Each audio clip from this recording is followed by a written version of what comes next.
여러분, 교회라고 하면 헬라어로 에클레시아라 이러는데, 이 에클레시아라는 단어는 원래 교회가 생기기 전부터 있었습니다. 그냥 단순한 모임을 에클레시아라고 그렇게 했어요. 그런데 이제 기독교 공동체가 생기면서 교회의 모임, 에클레시아 하다 보니까 단순한 동창회 모임이라든지 이런 모임과 구별을 짓기 위해서 에클레시아의 뜻을 부름을 받아 나온 자 또는 부름받아 나온 자의 모임, 이렇게 뜻을 정의를 했습니다. 그래서 이제 세상에서는 그때 이후로는 이제 에클레시아라는 단어를 잘 안 쓰고 마치 교회의 전유물인 것처럼 쓰게 되었습니다. 그렇기 때문에요, 우리가 의미를 해석을 할 때 부름받아 나온 자, 부름받아 나온 모임이라고 에클레시아를 해석을 했기 때문에 한 개인도 또 공동체도 교회가 될 수가 있습니다. 성경적으로 예를 들어보면 아브라함이라는 사람은 자기의 고향이 있었고 가족이 있었고 친족들도 있었고 직업도 있었어요. 인형을 파는 우상장사죠. 그런 일을 성실하게 잘 하고 살았던 사람인데 어느 날 하나님이 찾아가셔가지고 아브라함을 불러내십니다. 그래서 내 본토 친척 아비 집을 떠나 내가 너에게 보여주는 땅으로 가라, 이렇게 말씀을 하시죠. 그때 아브라함은 하나님의 말씀을 듣고 난 다음에 안 가도 돼요. 그런데 왠지 아브라함이 그 말씀을 듣고 자기 친척이나 아버지나 직업을 떠나서 하나님이 보여주는 땅을 향하여서 출발을 합니다. 이때 부름받아 나온 자가 되는 거죠. 그래서 아브라함은 그때부터 교회라고 말할 수가 있습니다. 신약 성경 고린도전서 13장 6절에 보면 너희가 하나님의 전이며 성령이 너희 안에 계신 것을 알지 못하냐, 바울이 이렇게 말씀을 하는 걸로 볼 때 하나님의 부름받아 나온 사람은 그 순간부터 교회가 되는 것이죠. 이렇게 볼 때 아브라함은요, 자기 고향을 떠나 친척을 떠나 아버지를 떠나 하나님의 부름을 받아 떠나오는 그 순간부터 고향의 말, 고향의 사고방식, 고향에서 행해졌던 그런 시스템, 이런 거는 아무짝에도 쓸모가 없어요. 오직 그날 이후로 뭐가 그에게 필요합니까? 하나님의 말씀이 필요한 거죠. 이제 그 사람은 하나님의 말씀대로 살아야 되는 거죠. 이제 아버지가 없는데 무슨 아버지의 말을 들을 수가 있어요. 떠나왔는데. 또 공동체적인 근거의 예가 되는 것이 뭐냐면 이스라엘 백성들이 400년 동안 애굽의 노예로 있을 때에 하나님께서 모세를 통하여 그들에게 갑니다. 그리고 고생하는 그 애굽 안에 하나님이 함께 살지 않으시고 애굽에서 노예로 있는 이스라엘 백성을 불러냅니다. 어떻게 보장을 합니까? 가나안의 땅, 젖과 꿀이 흐르는 축복의 땅 가나안을 보장하면서 나온나 이렇게 불렀어요. 근데 그때도 이스라엘 백성들이 희한하게도 왜요? 라고 묻지도 않고 하나님의 말씀을 듣고 그 부름에 응답하여서 애굽에서 나옵니다. 그러면 광야의 시작이 애굽에서 출발하는 그 시점부터 이 사람들은 이제 가나안을 향하여서 한 걸음 한 걸음 나가게 될 텐데, 그때부터 이 사람들은 뭐가 필요합니까? 애굽의 왕의 말이 필요 없어요. 또 애굽 통치 시스템의 얘기를 또 법률도 필요 없습니다. 그들에게 필요한 것은 그들을 불러낸 하나님의 말씀이 필요한 겁니다. 그래서 하나님께서 시내산에서 10개월 동안 그들을 묶어두고서 하나님의 말씀을 끊임없이 공급을 한 거예요. 왜? 그때부터는 하나님의 말씀으로 살아야 했기 때문이죠. 여러분, 이런 차원에서 볼 때요, 우리는 어떻습니까? 우리 한 개인 이 모임, 이건 어떠냐 이 말이죠. 우리 각자는요, 세상에 살았어요. 세상에 속하여 살았어요. 그 세상엔 죄와 사망의 권세가 끊임없이 우리를 억누르고 있었고 그 죄와 사망의 권세 속에 억눌려 가지고 나는 살아야 되겠다 하는 목표를 가지고 열심히 살았는데 이 머리가 깨닫는 것이 못 살겠구나 하는 것을 깨달아요. 그 이유는 죄와 사망에게 지금 억눌려 있어서 그런 겁니다. 또 나는 행복해야지 하고 열심히 피와 같은 땀을 흘리는데 결과적으로 느끼는 것은 난 왜 이렇게 불행해? 이런 것을 느끼는 거죠. 그렇게 살다가 우리는 마귀에게 이끌려서 죽게 되고 결국에는 영원한 멸망인 지옥에 떨어질 수밖에 없는 이런 삶이니 아무리 급대기가 화려한 것 같아도 그 마음은 우울하기 짝이 없고 답답하기 짝이 없는 거죠. 그래서 수고하고 무거운 짐을 진 채 그냥 하루하루를 살아가고 있는데 이런 인생을 하나님이 사랑하셔서 독생자 아들 예수님을 보내셨잖아요. 그래서 예수님이 우리에게 오셔서 그럽니다. 죄 많은 자들아 방황하지 말고 다 내게로 와라. 성경적으로 말씀을 들으면 마태복음 11장 24절 말씀처럼 수고하고 무거운 짐을 진 자들아 다 내게로 오라. 내가 너희를 쉬게 하겠다. 이렇게 불렀어요. 예수님이 세상에 와가지고 우리와 죄와 더불어서 속에 푹 빠져 산 게 아니에요. 예수님이 우리 각자를 불러내셨습니다. 아멘입니까? 그러면 우리가 에클레시아라는 말 그대로 예수님의 부르심에 응답하고 그 죄와 사망의 권세 밖으로 나왔어요. 이제 더 이상 죄와 사망의 권세가 우리에게 해코지를 못하도록 되었습니다. 그러니까 저와 여러분도 한 개인적으로도 우리 안에는 성령이 계시고 하나님의 전이됨으로 말미암아 우리 각자 한 사람 한 사람은 교회라고 말할 수가 있습니다. 또 우리 이 공동체, 이 새벽교회 건물 속에 있는 모임도요. 우리는 아침에 각자의 가정에서 이 모양 저 모양의 일을 하다가 예배라는 한 부르심을 듣고 함께 이 자리에 모여왔습니다. 그 집에서 부르심을 듣고 나온 거예요.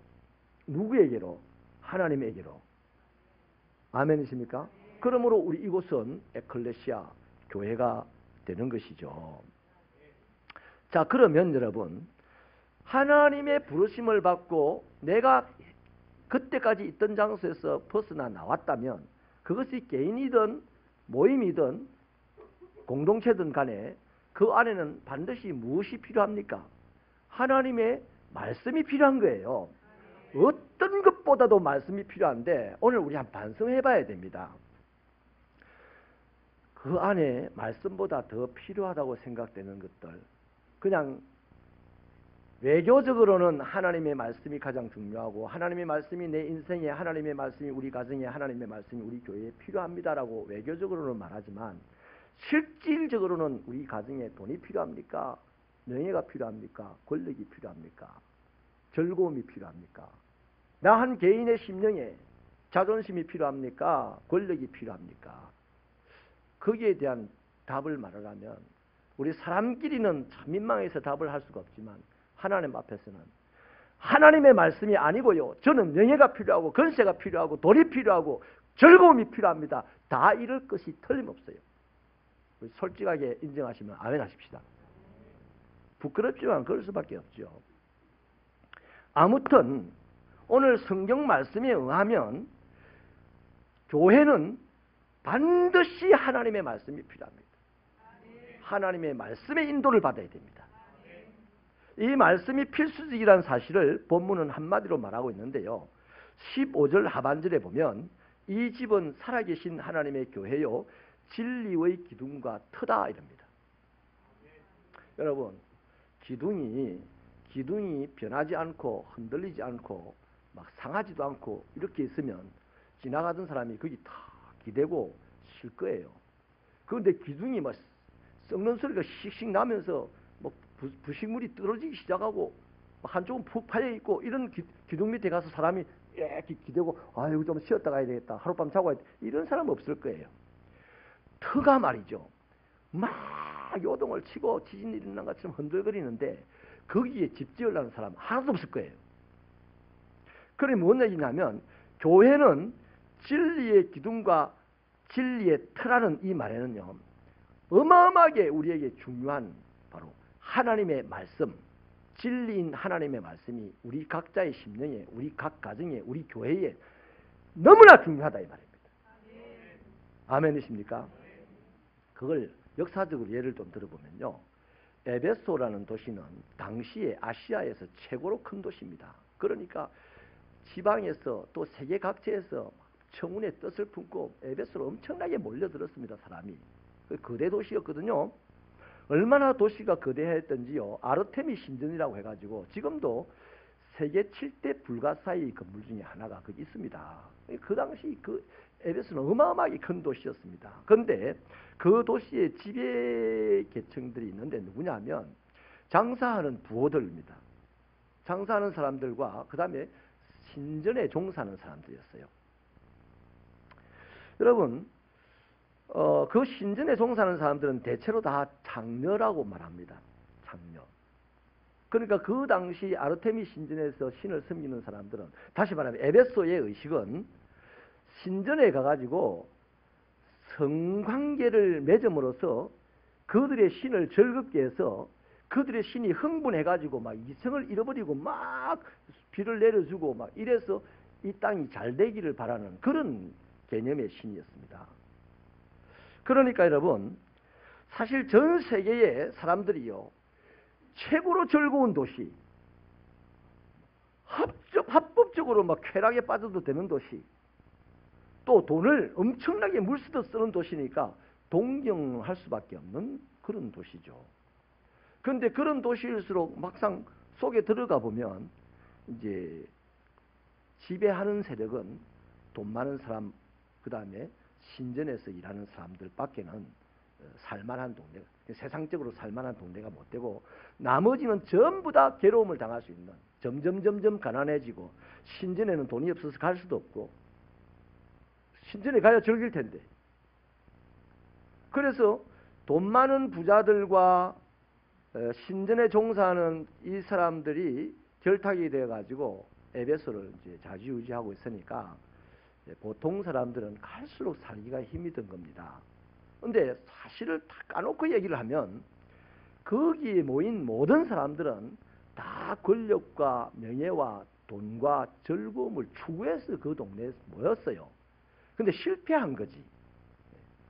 권력도요, 이 권력이나 명예나 돈이나 이 쾌락 같은 것이요, 이 생물입니다. 생물. 그 특징이요, 심각하게 변한다는 겁니다. 그래서 부자들이 말하기를 돈을 보고 눈이 있다 그래요. 돈에 눈이 있다 그래요. 또 정치인들은 권력은 생물이라 그랬죠.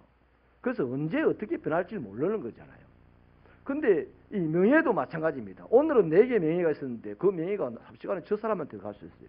쾌락은 분초를 다투어서 변합니다.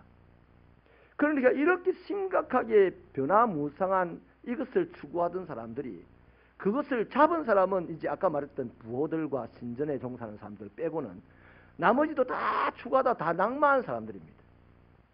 그러니까 가난하게 되고 소외되게 되고 실패자로 전락을 한 거죠. 이 사람들이 궁극적으로 이제 바라는 것이 생깁니다. 아, 저것들이 변화무쌍하구나. 내가 쫓아가봐야 소용이 없는 것이구나. 그러면 변하지 않는 것이 없을까? 진리가 변하지 않지. 그거까지는 이 사람들이 더 잘 알아요.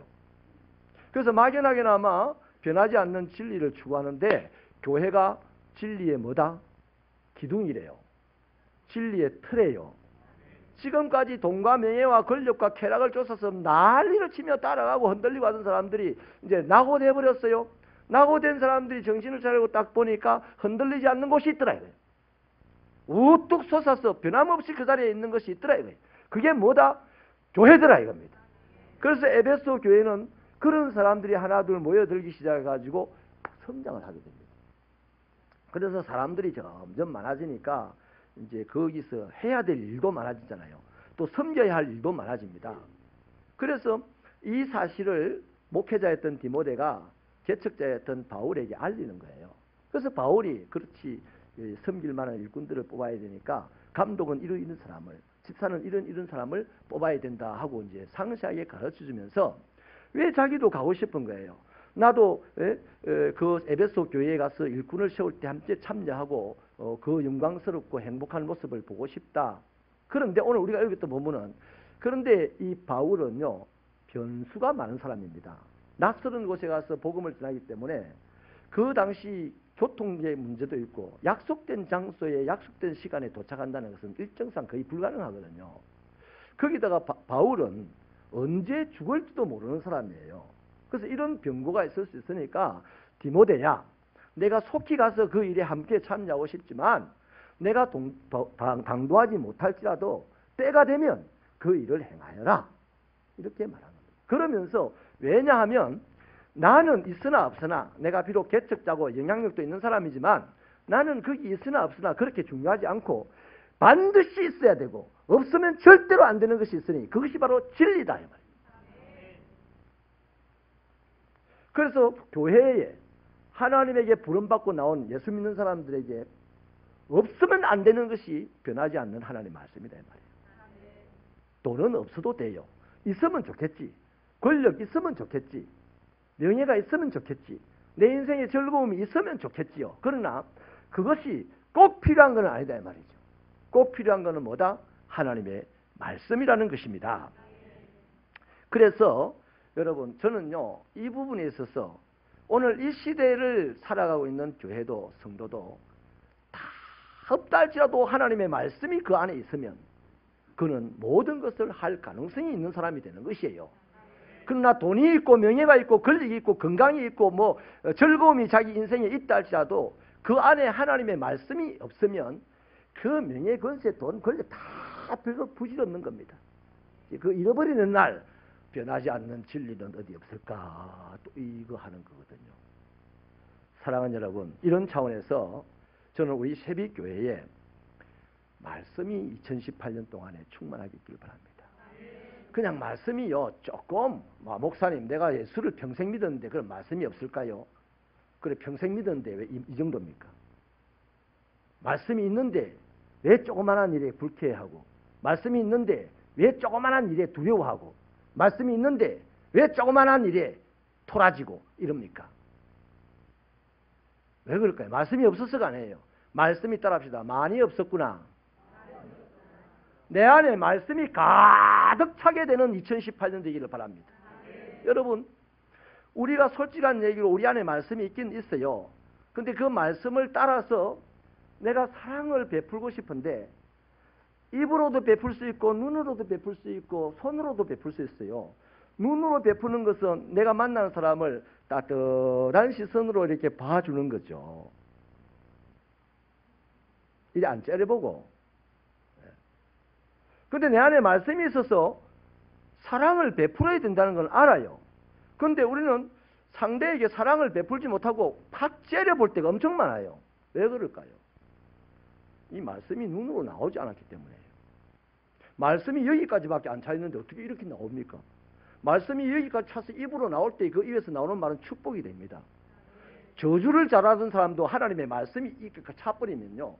저주가 나올 리가 없어요. 말씀밖에 나올 게 없어요. 하나님의 말씀은 축복이라, 격려라, 칭찬이라. 할렐루야. 하나님의 말씀이 더 차가지고 내 눈으로 막 쏟아내서 나옵니다. 그거는 따뜻한 눈길. 누가 나와 눈을 마주쳐도 두려움에 떨지 않고 쫄이지 않고 긴장하지 않게 하는 그 눈길이 바로 뭐야? 말씀이 눈으로 나올 때 그 사랑의 눈길이 되는 겁니다. 말씀이 막 흘러 넘쳐가지고 내 손으로 흘러 나올 때 이게 사랑의 수고가 되는 거라. 근데 사랑의 수고도 알아요. 믿음의 역사도 알아요. 다 알긴 아는데 그렇게 안 돼. 안 되는 이유는 말씀이 차고 안 넘쳐서 그래. 우리 안에 돈이 차고 넘치면 돈이 털어나올 거예요. 우리 안에 명예가 차고 나면 하는 소리, 보는 눈마다 명예 같은 것들만 막 나올 겁니다. 그러니 새벽교 성도 여러분, 내 안에 말씀이 차고 넘치도록 하시게 되기를 축원합니다. 그러려면요, 말씀을 열심히 읽어야 돼요. 미국 사람들, 미국을 우리가 요새는 막 안 좋다고 욕을 하는 사람이 많은데요. 미국 사람들이 한 달 독서량이요, 10권을 훨씬 넘어요. 우리가 쪽벌이라고 만날 조롱하는 일본에 비해서 뭐 10배로 조그만한 우리가 괜히 일본을 조롱하긴 잘해.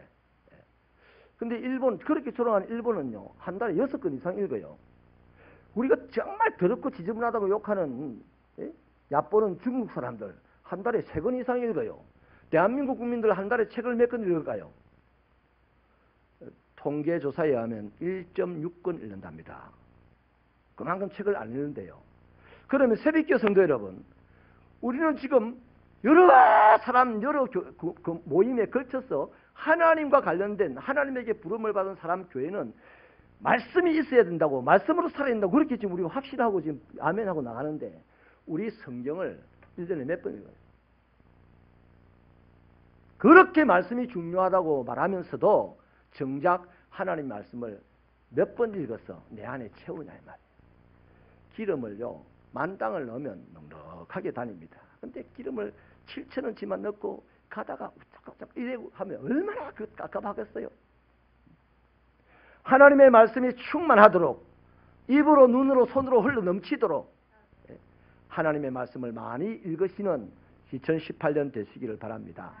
여러분, 수분이 모자란 나무는요, 가지 끝에서부터 마르고 썩어요. 뿌리부터 마르는 게 아니에요. 사람의 피가 심장에 모자라면요, 손발 끝이 저리다고 그럽니다. 왜? 피가 손발 끝까지 안 가요. 그래서 손끝을, 발끝을 잘라내야 되는 환자들도 있습니다. 썩어서. 피가 안 가니까.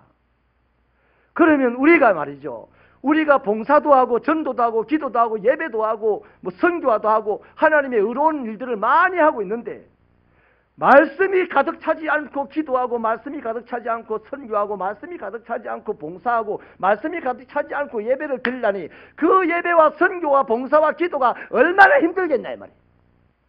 그렇게 힘들면서 잘 믿는 척하고 살아온 게 지난 100년 동안 대한민국 교회의 역사입니다. 여러분, 말씀이 없이 예수님 사랑하여서 밥을 해드리려고 했던 마르다는 밥이 되기도 전에 예수님을 향하여서 불평했습니다. 말씀 없는 사람이 봉사하면 불평할 것밖에 없어요. 말씀 없는 사람이 전도 많이 하면 자기 자랑할 것밖에 없어요. 그러나 말씀이 넘치는 사람은 굳이 전도라는 말 안 해도 자연히 사람이 따라오게 돼 있어요. 내가 말씀이 넘치는 입술, 말처럼 넘치는 눈, 말씀이 넘치는 손짓을 하면서 살아가면요, 굳이 네 예수 믿으라 이래 안 해도 내 때문에 예수 믿을 사람이 많이 생기는데, 오늘 대한민국은 굳이 사람들을 따라다니면서 예수 믿으라고 막 억지로 얘기를 해서 겨우 끌려 나오는 거야. 이것을 좀 우리는 변화시켜서 말씀이 충만한 삶을 살아가지고 사람들이 절로 나를 빛으로 생각하고 나를 소금으로 생각하고 내게 오면, 나 좀 살려달라고 내게 오면, 내가 당신을 살리는 사람이 아니고 당신을 살릴 사람은 내가 믿는 예수님이라고. 이래 돼야 제대로 된 신앙이 아니겠습니까? 그래서 2018년 말씀을 많이 읽으십시다. 우리 당에는 작정하고요, 당회원들이 돈을 모았습니다. 그래서 성경을 제일 많이 읽으시는 분에게 우리가 해외 단기 선교에 일주일 가는 걸 무료로 보내드리기로 했습니다. 그거 하려고 또 읽는 게 아니라 오늘 말씀처럼 내가 말씀이 충만해야만 내 입의 말도 하나님의 말이 되고, 내 눈의 빛도 하나님의 눈빛이 되고, 내 귀도 하나님의 귀가 되고, 내 손도 하나님의 손이 되니 말씀을 읽어야 되는 거 맞습니까? 그러면 새벽교 성도 여러분은 올 한 해는 꼭 기본적으로 일독을 합시다. 좀 해서 또 단기 선교도 같이 갑시다. 1등 해가지고. 할렐루야. 마지막으로요, 제가 예를 하나 드리고 마칠게요. 오늘 제가 말씀을 많이 준비를 했는데 뭐 이후에 또 공동회의도 있기 위해서 그냥 줄여서 그냥 예만 드리고 마칠게요. 조혜련이라는 코미디언 아시죠? 그분은 남녀호랑교에 3년 전에만 해도 골수분자였습니다. 일본에서도 알아주는 남녀호랑교 지도자급 인물이었습니다. 그런데 이분이 주변의 연예인들을 통해서 전도를 많이 받았는데 다 안 따라가다가 어느 날 예수를 믿고 교회를 나가게 됐어요. 우리가 알다시피 이분은 성향이 남성적인 성격이 강하고 좀 트러블이 많았던 그런 인물이잖아요. 썩 이미지가 안 좋았던 분입니다. 근데 이분이 교회를 이제 예수 믿고 다니면서 할 수 있는 것이 아무것도 없잖아요. 그래서 본인이 성경을 읽기로 작정을 합니다. 근데 자기들 자식도 엄마에 대한 실망이 커가지고 엄마 말을 안 듣는 거예요. 어느 날 이제 아들은 벌써 어릴 때부터 영 말을 안 듣고 딸은 참 착했는데 딸이 어느 날 학교를 자퇴를 하고 온 거예요. 거기 충격을 받아가지고 교회를 나가게 됐다는 겁니다. 그래서 성경을 열심히 읽는데 딸과 아들이 하는 말이 이러더래요. 우리 엄마가 이번에 또 종교를 하나 바꿨어요. 이러더랍니다. 얼마나 창피한 얘기입니까? 근데 그 말이 자기의 귀에 안 들어오고 성경 읽는 게 그렇게 재미있더랍니다. 그래서 열심히 성경을 읽는데 어느 날 연예인이라고 한 교회에서 간증을 부탁해서 갔다가 저는 뭐 아는 것도 전혀 없고 성경만 열심히 읽고 있습니다. 이런 유의 이제 간증을 하고 돌아오는데 그때 자기 언니가, 셋째 언니가 그분은 또 알아주는 불교 신자인데 예수 믿는 사람을 그렇게 저주하고 미워하더래요. 이상하게 그렇게 싫어하더래요. 근데 그 언니가 그날 자기에게 그러더래요. 야, 이제 나도 예수 믿고 교회 갈래 그러더래요. 그래서 이 조혜련 씨가 고맙다도 안 했고 뭐 예수 믿으라도 안 했고 그 언니가 안 믿어지더래요. 말만 들은다라는 생각이 들어서 언니야 예수 믿는다 만다 말하지 말고 성경책 읽으라 하고 성경책을 하나 사줬답니다. 그래서 성경책도 또 안 읽을까 봐서 녹음기까지 하나 사주면서 나도 성경을 읽으면서 녹음을 하면서 읽을 테니까 언니도 녹음을 하면서 읽어라. 그리고 녹음기를 주기적으로 바꿔가지고 읽었는지 안 읽었는지 확인하자. 이렇게 줬대요. 그런데 어느 날 이제 녹음기를 바꿔가지고 확인을 하는데 녹음기 안에서 그 언니가 통곡을 하는 소리가 나는 거예요. 그래서 전화를 해서 언니야 왜 성경을 읽다가 울어? 이렇게 물으니까 언니가 하는 말이 그 사람이 나잖아 하면서 울더랍니다. 여러분 예수 믿죠? 예수님 만나봤어요? 진짜 예수 만나기를 바랍니다. 성경을 읽으면 예수를 만나요. 생전 초자가 그렇게 예수 믿는 사람을 욕하던 그 초자가 성경을 읽다가 그 안에 예수 만난 인물이 자기라는 것을 알게 되고는 그렇게 통곡을 하더니 이것이야말로 예수 만난 증거 아닙니까? 우리는 예수 만났다고 만났다 치고 사는 거지 뭘 만나기는 뭘 만나. 법적으로 만난 존재지 인격적으로 만난 경험이 있나 이 말이죠. 성경을 읽으면 인격적으로 만난다는 겁니다. 그래가지고 이 조혜련 씨가 너무 감동이 돼가지고 그때부터는 이제 성경 읽는 것을 자기 운동으로 자기가 신앙생활을 하는 운동으로 이제 삼고 지금 전국적으로 성경 읽기를 막 이제 전하면서 다니는데 그 자식이요 어느 날 엄마 보고 엄마 나도 교회 갈래하고 따라 나오더랍니다. 둘이가 다. 그리고 아이들이 기독교 학교 특수학교죠. 기독교 특수학교로 진학을 하더래요. 자기들이 스스로. 거기 가가지고 1년도 안 돼가지고 그 기독교 학교에 큐티 모임을 아이들이 끌어가더래요. 영적인 리더가 되더랍니다. 자기가 여태까지 자식들에게 한 일, 언니에게 한 일은 하나도 없었대요. 그냥 자기는 여태까지 하나님 앞에서 한 일, 3년 동안 성경만 열심히 읽었는데 그 성경을 열심히 읽는 동안에 자기와 관련된 사람들이 수없이 변화되는 것을 보고 말씀 안에 하나님이 있다, 말씀 안에 예수님이 있다 증거하네. 그거 틀린 말 아니잖아요. 맞는 말이잖아요. 그래서 사랑하는 여러분, 오늘 우리 새벽교회뿐만 아니라 한국교회가 얼마나 많은 프로그램을 가지고 하나님을 섬겼으며 얼마나 많은 것을 가지고 물질을 가지고 사회활동을 했으며 얼마나 많은 지위를 가지고 세상에서 주름을 잡았나 이 말이에요. 근데 그것이 무슨 소용입니까? 지금 와서 존경하는 사람도 없고 오히려 교회를 걱정하고 예수 믿으려고 하는 사람은 없고 믿던 사람들도 막 밀물처럼 썰물처럼 빠져나간다 그러는 때 다 빠져나가니까 나도 빠져나가야지. 가실 사람은 가야 돼. 할 수 있겠어요? 그러나 이런 때에 우리가 하나님의 말씀을 정말 나에게는 아무것도 다 필요 없고 하나님의 말씀부터 있어야 된다는 이 사실 앞에 아멘으로 고백하며 하나님의 말씀으로 충만하여 내게 생기는 돈 하나가 기적을 일으키는 돈이 되고 내게 생기는 자리 하나가 기적을 일으키는 자리가 되고 내게 주어지는 명예 하나가 온 세상을 행복하게 만드는 명예가 되고 이렇게 돼야 되겠습니까? 예수를 잘 믿고요. 예수 믿고 행복해지는 비결이 다른 데 없어요. 내 안에 말씀이 차고 넘치면 됩니다. 이것을 위하여서 2018년 말씀 많이 읽는 새벽교회가 되기를 주님의 이름으로 축원합니다.